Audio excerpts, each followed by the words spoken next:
Welcome back to Your American Story, FM News Talk 1047. This is your host, Raja. And joining me right now is Nikki Navta, CEO of Zulama. And Nikki is going to be pitching to our judges, Alicia McGinnis, Roger Byford, and Mel Pirchesky. So Nikki, with that, I'll let you go. You got 4 minutes, please. Thank you, Raj. I appreciate being here, and thank you, judges. I am Nikki Navta, the CEO of Zulama.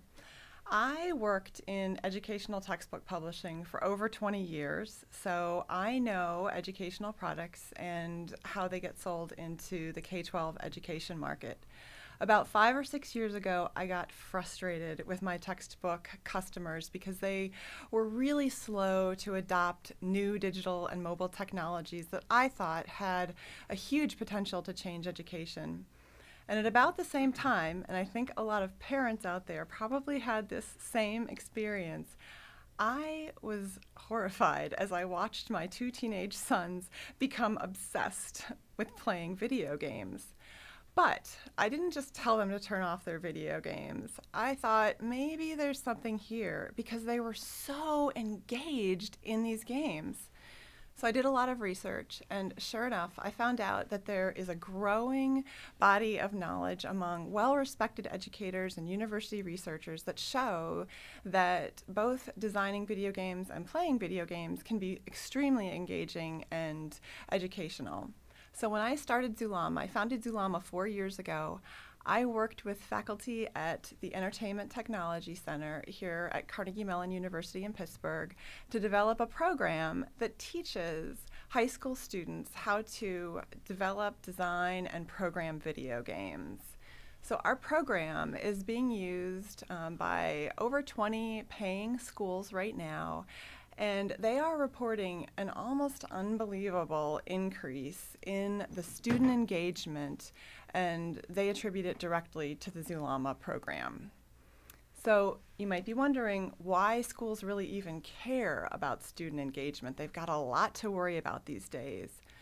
Well, competition among schools is fierce right now. New charter schools open every day. Cyber alternatives are available. Online learning is growing.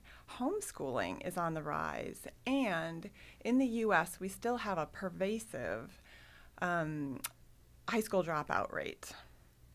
And it turns out that students report disengagement as the #1 reason why they leave a school. Turns out that every time a student leaves the school, that school loses $11,000 in funding. When you multiply that by just by the dropout rate, which is 11.3 million students per year, that's a $16.3 billion market opportunity for Zulama. I'm raising $200,000 in the form of a convertible note, basically to accelerate customer acquisition. We've already built the product, we've built our platform, and we need to scale. There's a lot of activity in the and interest in the investment community around the ed tech sector. Between 2002 and 2011, venture capital investment in the ed tech sector tripled. And in terms of acquisitions, some of my old customers, those textbook publishers, are finally realizing that they're having a hard time innovating. And since 2009, the acquisitions that they've been making have been described by some people as a veritable buying spree. So by June of 2014, with the capital investment, we calculate that we should be cash positive and potentially be a really attractive acquisition target. So, thank you, judges. I am ready for your questions. Thank you, Nikki. That was great. Ladies and gentlemen, you are listening to the Running of the Bulls contest. It's radio like never before on 104.7. You just heard Nikki complete her pitch to the judges, and her request was for $200,000. Ladies and gentlemen, never been done on the radio before. $200,000 is what's been requested from the judges. The judges, we've already drawn the sequence in which they're going to go. And Alicia, you're up first. I'm going to turn this over to you. Thank you. And Nikki, I have Great. 2 sons too, 10 and 9, and it's just a endless dialogue It is, with them to. which I chose not to fight. Yeah, well, I understand. I understand, and I mean, everything is moving towards gaming, and basically, I think sort of, computers and programming is just going to be. I mean, it's essential for the workforce Absolutely. that children really are able to spend time and learn about that. But in terms of your business, we were just met with Mont and the fertilizer, and it was fairly easy to understand that he creates a ton of this for $120 and sells it for up to $700 a ton. Right. And in your business, I would like to understand better how you monetize the idea. Like, you obviously have to find talented people to create this, and then you have to, come up with a sales strategy for that. And I don't readily see your cost of goods sold and your gross margin. I can't readily see that. So that's what I'm most interested in. Well, unlike a lot of ed tech companies, when we started Zulama, we involved the customers in our product development from day one. So when we started working with Carnegie Mellon and the faculty there, we also identified some schools who expressed this need for engagement, that they knew they were sort of bleeding students out the bottom, and they needed they needed a program that would differentiate them from other schools. So we basically worked with them from the beginning. The program is developed. We built an online delivery platform.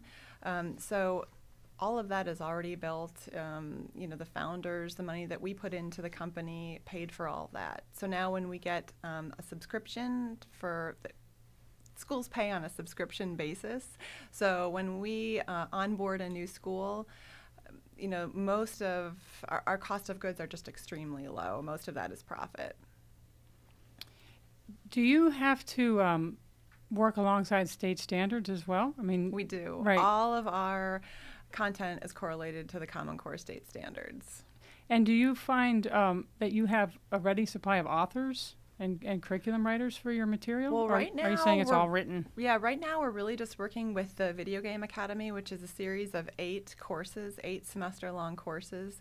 So it really takes a high school, 2 to 3 to even 4 years, a high schooler to move through this content. So it's a really complete program. Okay. Well, thanks. Mm-hmm. Sure. Thank you, Alicia. So next up, we have Roger Byford. Roger, you're up. Again, ladies and gentlemen, you're listening to Running with the Bulls contest on Your American Story on FM News Talk 104.7. Thank you, Roger. I can't help wondering, what classes will you replace in school? That is a great question. So far, we're finding that it's mostly sort of outdated classes like Microsoft Office suites, which I think almost everybody at this point can learn how to use themselves, and they don't really need a semester-long course to learn it, or woodshop and some other kinds of courses like those. I see. And talk for a minute about your competition.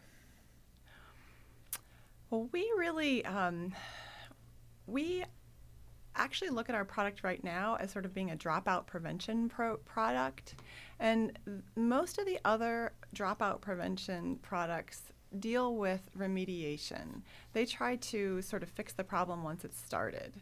And Zulama's approach is to really give schools and students a program that engages them and gives the students a reason to get out of bed every morning. So it's a completely different approach. So you don't think you'll generate any direct competition? People doing what you're doing? But we may, but it's taken us 2.5 years to develop the product and work with the schools to get it the way it is now. So I really think that first of market advantage is definitely something we have at this point.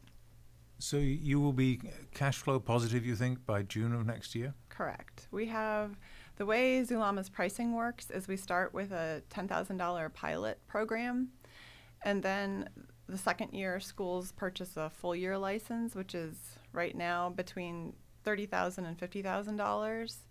So, we have that recurring revenue stream that when we start the 10 to 15 pilots that we think we, are landing right now this year for January, that those will translate to full, at least 8 out of 10, for instance, will translate into full subscriptions next year. I see. And does the subscription fee depend on the number of students who are taking the course, or how do you work We're that? trying to keep the pricing as simple as possible for schools, and that's based on feedback that we've gotten from the schools. So to some degree, the pricing is determined by the number of students. Okay. Well, thank you very much. Sure. Thank you, Roger. Thank you, Roger. And now we have Mel Pirchesky. Mel, I'll turn this over to you. Okay, Nikki, thank you, Raja. Nikki, so I'm clear, you've had how many customers has this been deployed to in the last 2 years since you went live? There have been about a little over 20 customers so far. And are they all repeating, coming back for a like amount of revenue for you the next year? So far, they have either maintained the level at which they started or increased. And so would it be fair to say that all 20 of them would be advocates, would be champions for this thing working? Well, that is another good question. Some of them are better advocates than others because when we first started Zulama, we were not exactly sure what our best target customer would be. So we sold into a variety of different schools, including independent schools, public schools, charter schools, large, small. And really what we're finding is we can bring the most value to sort of mid-size to larger public schools. So some of the private schools that started with us early on they love the product, but we don't really tap into them as advocates because they don't really match our best target customer at this point.